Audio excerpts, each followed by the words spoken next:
Dear students, Assalamu alaikum. In this lecture, we will discuss law of variable proportion or returns to factor, which occupies an important place in economic theory. This law examines the production function with one factor variable, keeping the quantities of other factors fixed. That is, the output in this case is increased by changing the quantity of one input only.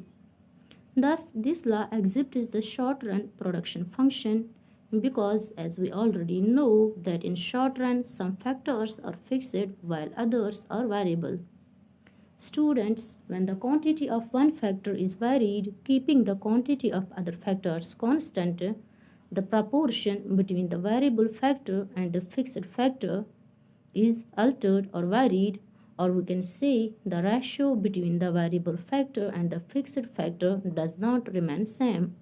Hence, the law is known as the law of variable proportions. Classical economists named this law as the law of diminishing returns. Dear students, here is the statement of the law of variable proportion. The law states that when successive units of a variable input work with a fixed input beyond a certain point, the additional product produced by each additional unit of a variable factor decreases, which means that as more and more of the variable factor is combined with the fixed factor, a stage must ultimately come when marginal product of the variable factor starts declining. Or we can say that the marginal product of each unit of factor will decline as the amount of that factor increases, holding all other factors constant. Now, the assumptions of the law of variable proportion. Students, this law is based on certain assumptions, that is, it holds good under certain conditions which are given here in this slide. First assumption of the law is state of technology does not change.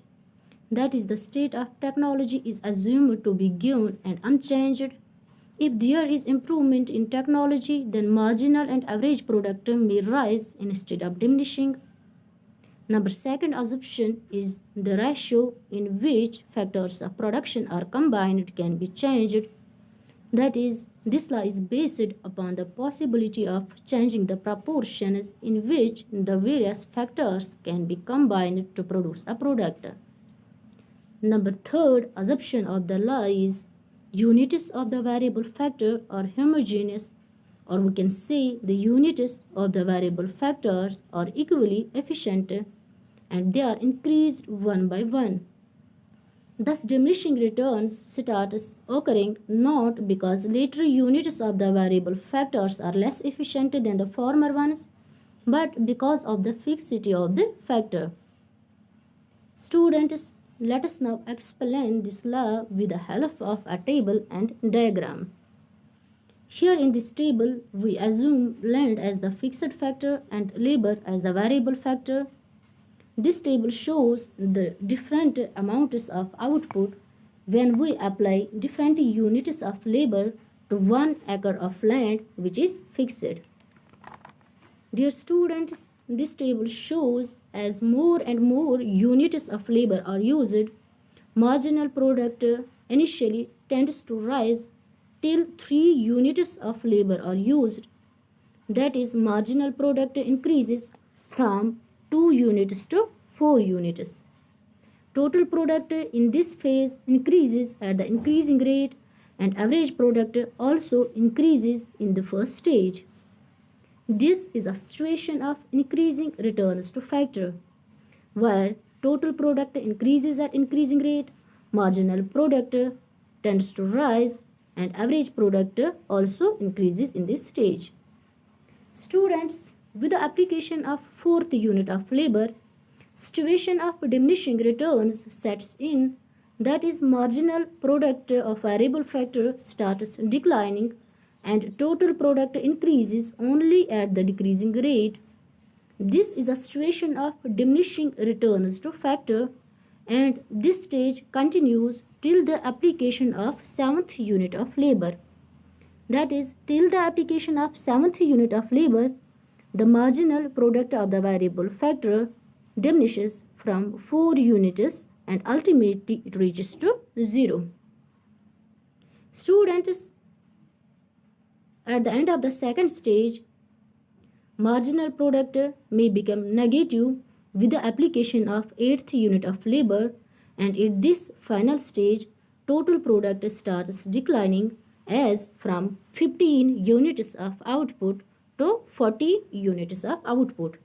And this final stage, or the third stage of the law, is known as the stage of negative returns. Students, now let us illustrate this law with the help of a diagram which is given here. We know that the total product increases at an increasing rate initially up to a certain point. In this figure, from the origin to point F, slope of the total product curve is increasing, that is up to the point F, the total product increases at an increasing rate. From the point F onwards, during the stage first, the total product curve goes on rising, the slope of the total product curve increases, that is the total product curve goes on rising, but its slope is declining, which means that from point F onwards, the total product increases but at a diminishing rate, which means the marginal product falls but is positive. The point F, where the total product stops increasing at an increasing rate and starts increasing at the diminishing rate, this point is known as the point of inflection. This point F, it is known as the point of inflection. At this point, the total product stops increasing at an increasing rate and it starts increasing at the decreasing rate or at the diminishing rate. Vertically corresponding to this point of inflection, marginal product is maximum, after which it starts diminishing. That's corresponding to this point F, marginal product is maximum, that is this point, and after that point the marginal product starts diminishing. The first stage ends where the average product curve reaches its highest point, that is point S on AP curve, or an amount of the variable factor. Now coming to the second stage of production. In stage second, the total product continues to increase at a diminishing rate until it reaches its maximum point H, where the second stage ends. In this stage, both the marginal product and the average product of the variable factor are diminishing but remains positive. That is, in stage second, the slope of the average product curve and the slope of the marginal product curve both are negative, which means that both the marginal and the average product of the variable factor are diminishing but are positive, that is above x-axis. At the end of second stage, that is at point M, marginal product of the variable factor is 0. That is at point M, marginal product of the variable factor is 0, and corresponding to this point, the total product of the variable factor is maximum. So the point where the total product of the variable factor is maximum, marginal product of that very factor is 0. So the second stage ends when the marginal product of the variable factor becomes 0. Now the third stage of production, which is known as the stage of negative returns. In stage third, with the increase in the variable factor, the total product starts declining and therefore the total product curve slopes downwards. That is from point H onwards. The slope of the total product curve starts declining, which means the total product of the variable factor declines. As a result, marginal product of the variable factor is negative and the marginal product curve goes below the x-axis. That is from this point onwards. So in stage third, total product starts declining and marginal product becomes negative. In this stage, the variable factor is too much relative to the fixed factor that eventually the stage of negative returns sets in. This stage is called the stage of negative returns since the marginal product of the variable factor is negative during this stage. Now, dear students, now the question is why initially there occurs increasing returns to factor and then eventually starts diminishing in the second stage.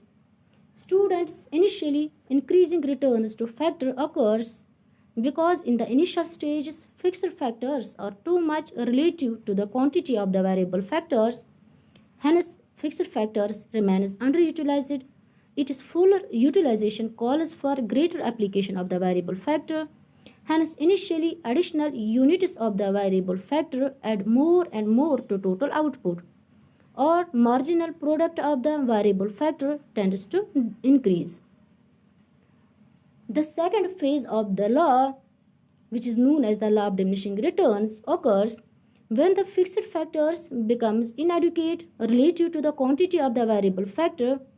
Thus, fixity of the factor is the principal cause of the diminishing returns. As more and more units of the variable factor continue to be combined with the fixed factor gets overutilized, hence the diminishing returns to factor sets in. So it summarizes all the three stages of the law of variable proportion. Stage first is the stage of increasing returns to factor, where total product increases at increasing rate and marginal product is increasing. Stage second, which is called the stage of diminishing returns to factor, and in this stage total product increases at diminishing rate and marginal product is diminishing. And the stage third, which is called the stage of negative returns. In this stage total product starts declining and marginal product becomes negative. Now another important question is, in which stage a rational producer will seek to produce? A rational producer will never choose to produce in stage third, where marginal product of the variable factor is negative. He will also not choose to produce in stage first, where the marginal product of the fixed factor is negative. A producer producing in stage first means that he will not be making the best use of the fixed factor, and further he will not be utilizing fully the opportunities of increasing production by increasing quantity of the variable factor, whose average product continues to rise throughout the stage first. Thus, a rational producer will not stop in stage first but will expand further. It is thus clear that a rational producer will always seek to produce in stage second, where both the marginal product and the average product of the variable factor are diminishing but they are positive. At which particular point in this stage the producer will decide to produce depends upon the prices of factors. The stage second represents the range of rational production decisions. Thank you.